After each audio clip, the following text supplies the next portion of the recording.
Hello. Good evening. Let's see, it's 7:18 here in Portland, Oregon in the evening. I was not operating on all cylinders earlier today because I stayed up until 5 in the morning working. So I started to do this video and then was alerted to the fact that there was no sound. Hopefully there's sound right now. Maybe someone can let me know if there's sound. Anyway, so I'm going to do what I did earlier over again with sound. Um, so today I did another video earlier, just so if you want to look on the YouTube channel or here about Harry the Dirty Dog, who's a very dirty book, um, as far as lead goes. So that's the earlier video today. And then right now I'm going to talk to you about some Christmassy kind of things. Not everything's Christmassy, but they all fall in the realm of sort of holidays and Christmas, and some specifically Christmas. To start, I want to share with you, I already had, I think, previously mentioned this. This is going to go up on the blog shortly. This is a little enamelware teapot that came in at over 600,000 parts per million lead. The amount of lead that's considered toxic in an item intended for use by children if it was manufactured today is anything 90 parts per million lead or higher in the glaze, paint, or coating, and anything 100 parts per million lead or higher. Whoops.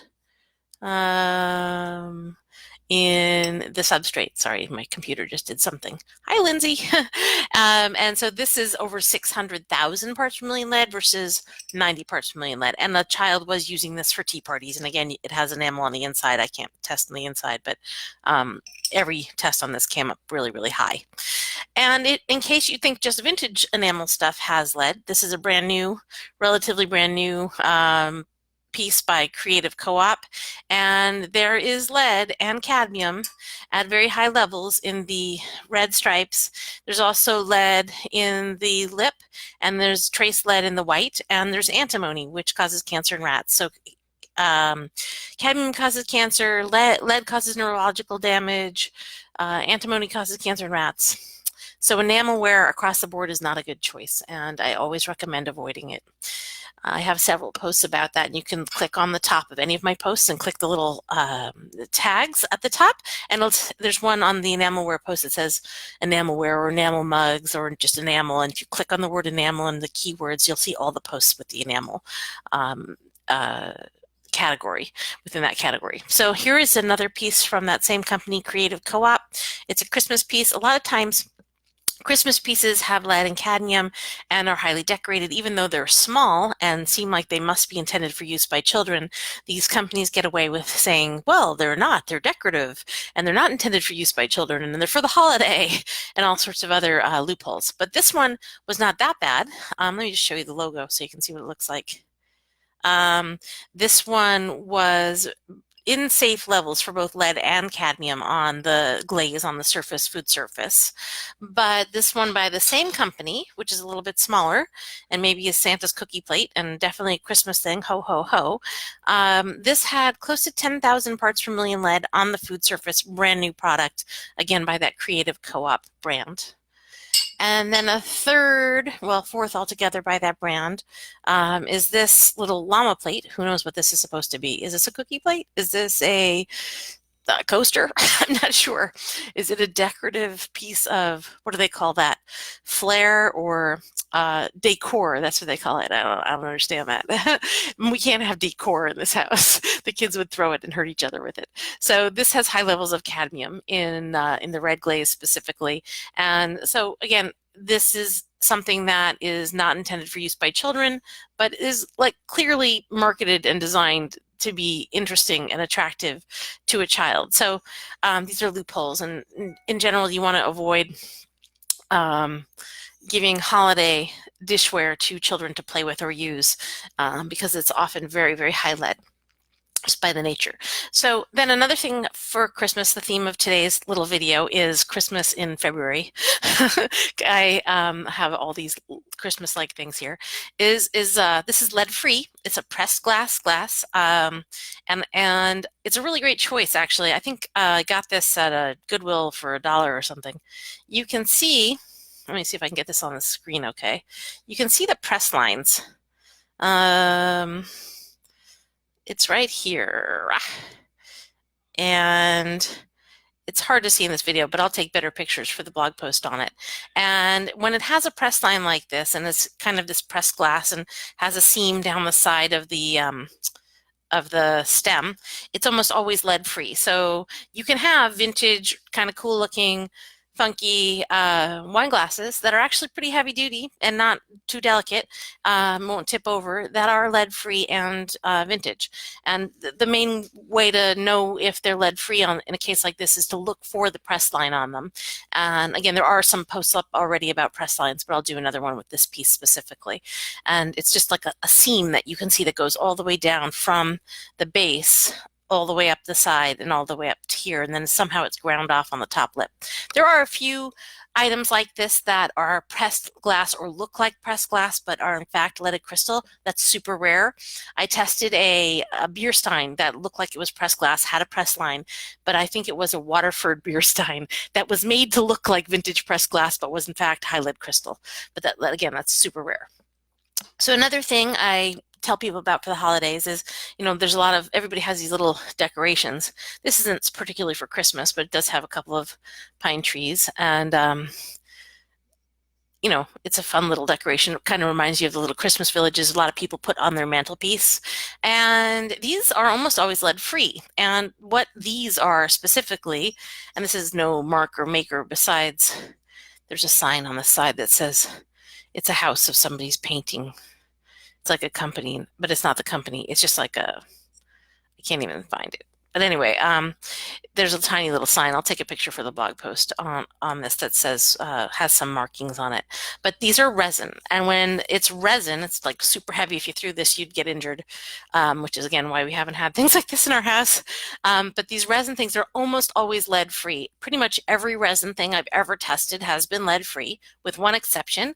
I tested a golden Buddha that was a resin Buddha that was slathered with gold paint, and the gold paint was high lead. But I am excited about these in general because I think they're a nice way to get really highly decorated elements into your Christmas or other holiday decorations that are lead free, but also specifically because my son was looking for something to collect, and now we've decided that he's going to start collecting these little things because they're almost always lead free, and he likes the idea of having a little miniature town on his shelf. So that's another bit of advice of a lead free thing you can have and buy, and that's safe. And this isn't Christmassy, but this is something I wanted to share, because when you go home for Christmas, your mother will probably pull out the glasses that she had in storage from when you were a kid. So that's where this falls into the Christmas range.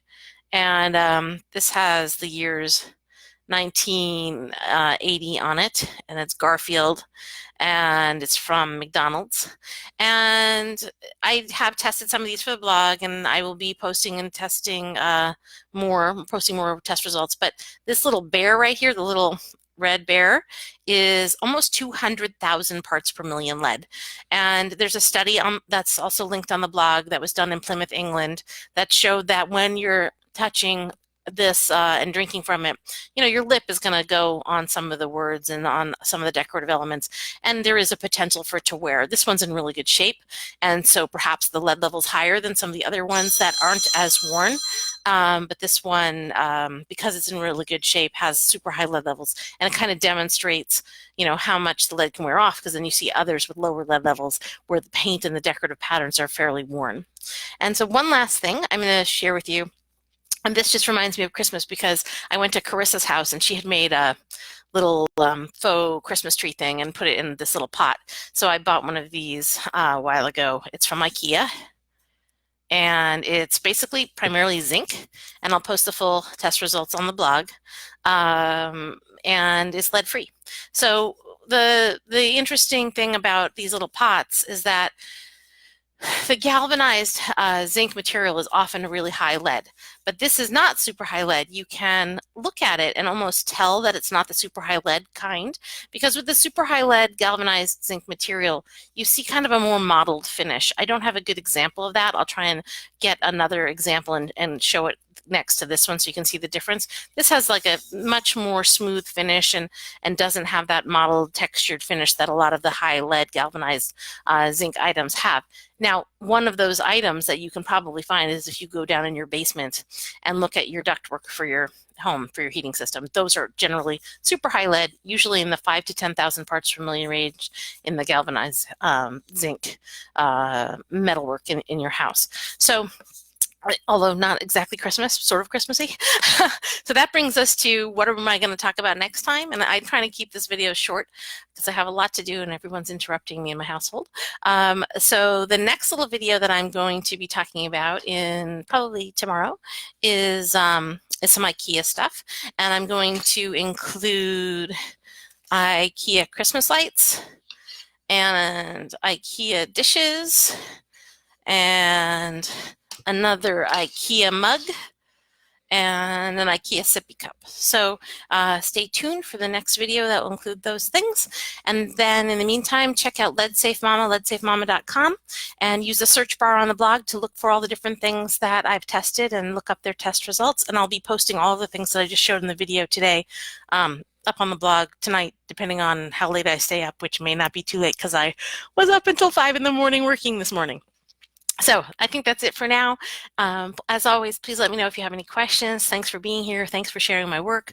I couldn't do what I do without you sharing my work. The fact that you share my posts and follow my pages and all of that makes a huge difference and makes it possible for me to keep doing this work, which is fundamentally independent consumer goods testing and independent childhood lead poisoning prevention advocacy work without corporate influence trying to tell me what to test or what the results should be that I'm reporting. So this is an important thing, and I'm really appreciative that all of you are here. Thanks again, leadsafemama.com, and tune in soon for another installment of, I don't know, Chatting with Tamra. I got to come up with some good names. All right, bye-bye.